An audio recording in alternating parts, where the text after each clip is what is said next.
Assalamualaikum semua. Nama aku Aiden Zuraini. Okey, cerita dia macam ni. Aku nak cerita benda.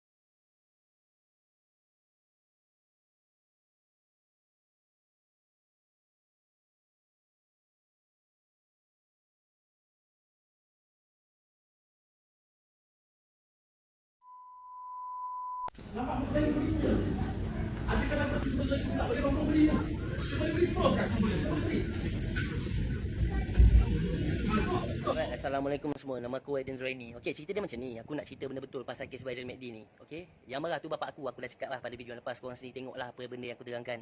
Pada yang tak tahu, yang buat kepala tahu, aku cakap elok-elok ni. Alright.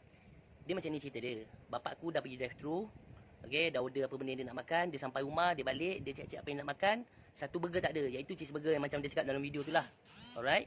Kemudian dia pergi balik ke McD, dia nak collect barang yang dia dapat, dia nak collect cheeseburger tu balik. Tapi ada satu staff McD ni cakap bapak aku menipu, dia boleh dengar yang dia cakap bapak aku ni menipu. So kau faham tak kat situlah kenapa dia marah. Sebab dia dituduh menipu dan dilayan kurang sopan. Lepas bapak aku dah marah bising-bising, barulah orang nak layan dia elok. Kau faham tak benda lah tu? Kau jangan fitnah bapak aku macam-macam. Sebelum kau komen kat video, kau faham situasi dulu.